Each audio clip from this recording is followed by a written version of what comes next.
அதிகாரம் 6 வாழ்க்கை துணை நலம். நிறைகாக்கும் காப்பு எவன் செய்யும் மகளிர் நிறைகாக்கும் காப்பே தலை. வணக்கம். திருக்குறள் அதிகாரம் 6 வாழ்க்கை துணை நலம். இல்வாழ்க்கை நடத்துகின்ற இடையர், அதாவது மனைவியும் கணவனும் ஒருவருக்கு ஒருவர் துணையாகின்ற நல்ல தன்மையினை விளக்குவது வாழ்க்கை துணை நலம் அதிகாரம் ஆகும். இன்றைய திருக்குறள் 57.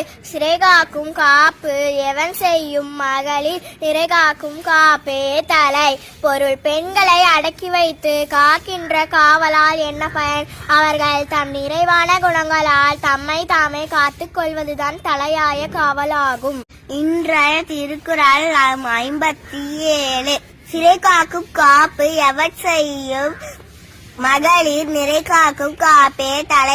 பொருள்: பெண்களை அடக்கி வைத்து காக்கின்ற காவலால் என்ன பயன்? அவர்கள் தம் நிறைவான குணங்களால் தம்மை தாமே காத்துக் கொள்வதுதான் தலையாய காவல் ஆகும் என்று திருவள்ளுவர் கூறுகிறார். நன்றி. நன்றி. 3473. போலாம். மிதிவண்டியில போலாம்.